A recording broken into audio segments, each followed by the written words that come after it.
Ibu Kota Negara, IKN. Sejak dicanangkan Jokowi pindah ibu kota tahun 2019, ide ini terus menuai pro kontra. Banyak yang setuju pindah, tapi tidak sedikit yang menolak dan meragukan. Masing-masing punya alasan sendiri. Para pendukung beralasan, pindah ibu kota bisa meratakan pembangunan di Indonesia, serta karena kondisi Jakarta yang sudah tak kondusif.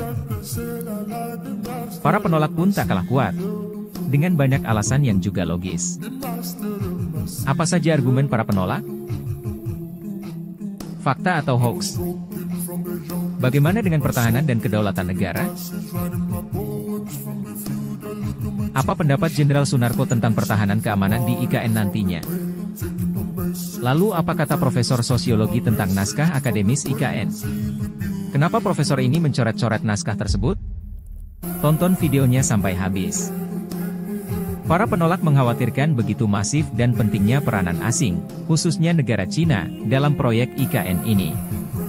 Beberapa fakta terungkap. Pertama, Presiden Jokowi telah menawarkan pengerjaan detail dari desain IKN kepada Cina. Kedua, Luhut Binsar Panjaitan menyatakan akan menggunakan pekerja asing untuk pengerjaan proyek, dengan alasan pekerja kita tak mampu. Meski belum jelas apakah pekerja asing tersebut hanya untuk pengawas proyek, atau juga pekerja di bawahnya. Tapi, ini memicu banyak pertanyaan. Ketiga, untuk suplai listrik untuk IKN, diprediksi akan disuplai dari PLTA Sungai Kayan.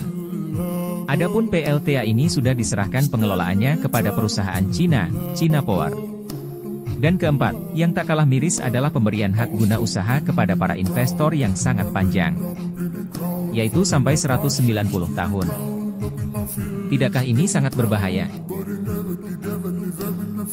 Bukankah ini sama saja menyerahkan rahasia dan tanah kita kepada asing? Mari kita dengar pendapat Maijen Purnawirawan Sunarko, mantan Danjen Kopassus, tentang beberapa isu tadi.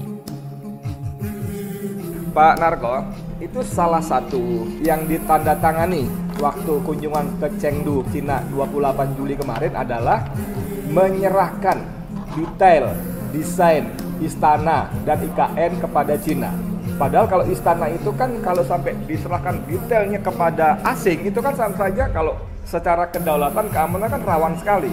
Sama aja bilang bahwa monggo saya diamat-amati, monggo saya diintip, monggo saya disadap. Pripun Pak Jenderal? Menurut saya satu pekerjaan konyol atau ya kalau rumah kita atau tempat kita dan seluruh keluarga kita dibangun oleh pihak-pihak yang suatu saat bisa saya tidak senang kepada kita, itu kan sama dengan sudah membuka semua kelemahan-kelemahan kita. Kemudian yang kedua itu menjual kehormatan dan harga diri bangsa. Banyak putra-putra daerah yang punya kemampuan yang diakui oleh dunia internasional. Kita selalu lihat di media-media itu bahwa putra-putra bangsa Indonesia itu mendapatkan award atas reputasi kemampuannya. Ini ngapain kita menyerahkan membangun negeri kita sepenuhnya kepada asing? Dan pembangunan IKN di Kalimantan Utara itu menurut saya dari sisi pertahanan itu banyak sekali kerawanan, bertetangga langsung dengan daratan negara asing dalam hal ini Malaysia. Kemudian sangat dekat dengan yang sekarang sedang menjadi konflik internasional Laut Cina Selatan, Natuna segala macam. Sebenarnya Jakarta ini di samping sejarah, secara strategis juga sudah tepat, tinggal kita tata.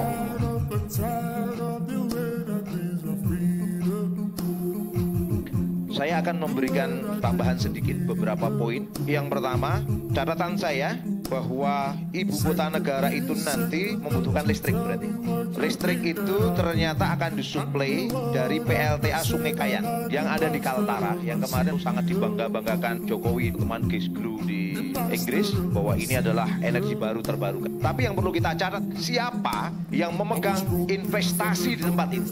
Bahwa investasi besar di tempat dulu adalah dari China Power. Pertanyaannya, kalau ibu kota itu mau diselesaikan, matikan listriknya, selesai. China Power, dan ini yang menyampaikan langsung dari KSP Muldoko. Terus, baik, kemudian tahun 2019, Jokowi menyampaikan satu pidato penting kenegaraan. Kata-kata yang saya catat penting di situ adalah, dengan ini saya mohon izin untuk memindahkan ibu kota negara kita ke Pulau Kalimantan. Aneh yang saya katakan, konteks apa yang menyebabkan Jokowi kemudian mengatakan demikian? Apa landasannya mengatakan demikian?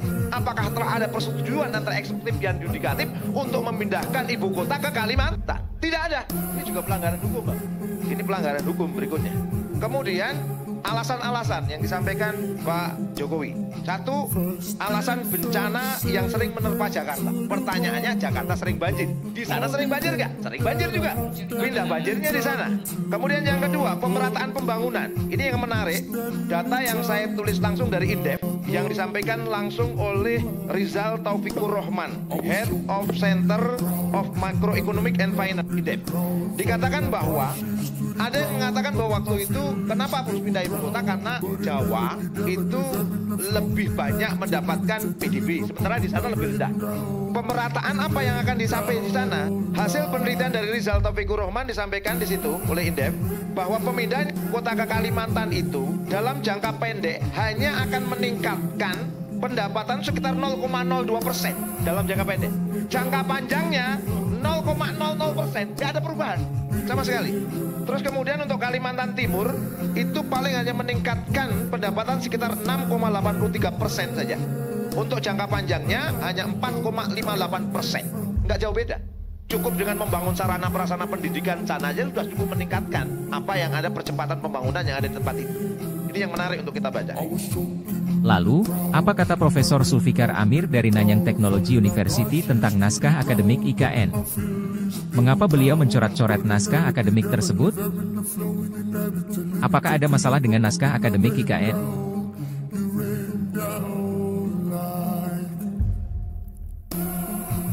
Jadi sebagai seorang sosiolog, saya melihat bahwa pemindahan ibu kota itu adalah hal yang lumrah.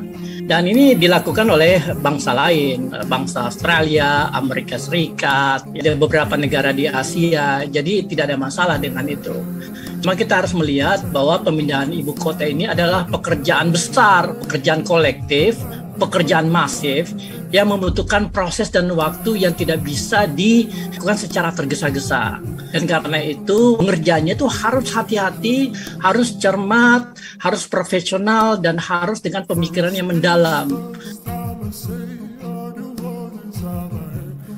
Betul sekali, jadi saya kemarin membaca naskah akademik Ibu Kota Negara Baru ya. Nah, versi final itu menjabarkan beberapa faktor kenapa pemerintah ibu kota harus dipindahkan, dan penjabaran ini lebih banyak terfokus pada permasalahan-permasalahan lingkungan yang terjadi di Jakarta. Alasan pemindahan itu semata-mata karena Jakarta dianggap tidak bisa lagi diselamatkan gitu, dan ya kurang kuat gitu, karena akhirnya menunjukkan bahwa pemerintah Indonesia itu tidak mampu menyelesaikan masalah Jakarta dan kemudian memindahkan ibu kota dengan begitu saja gitu. Tetapi secara keseluruhan ya, kalau kita baca naskah akademiknya, dari judulnya aja kan naskah akademik.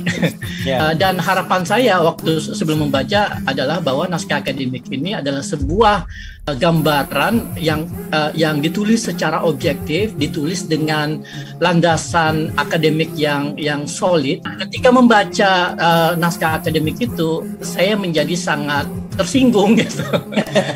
Karena sebuah karya yang diklaim sebagai naskah akademik, tetapi kualitasnya itu supaya selevel dengan anak S1 tingkat 1 atau tingkat 2 gitu ya. Mestinya naskah akademik yang menjadi alasan sebuah kebijakan yang berbiaya besar. Di harapan saya tadinya naskah akademik itu sama seperti sebuah disertasi S3, sebuah disertasi PhD, di mana kajian literaturnya itu kaya, lalu kemudian metodologinya itu valid dan rigorous.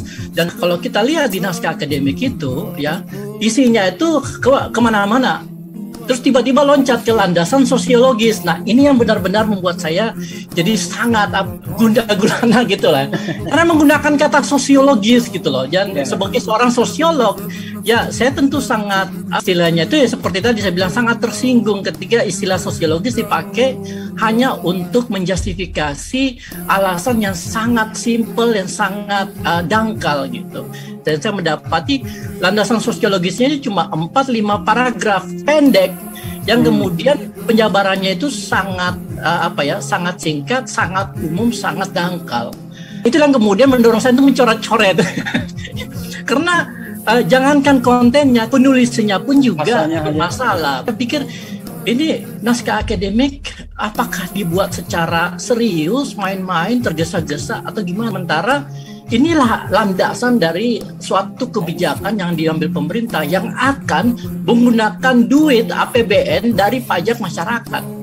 Biayanya sekitar 500 triliun, APBN pakai sebesar 58%. Gitu. Jadi belum lagi kalau kita lihat tanggal publikasinya atau tahun publikasinya itu sudah outdated, sudah itu teori-teori klasik yang sudah tidak bisa dipakai lagi gitu. Tetapi itu dijadikan rujukan utama. Artinya apa? Yang menulis naskah akademik itu tidak punya spektrum pengetahuan yang benar-benar luas mengenai bagaimana membangun dan mengelola sebuah ruang urban.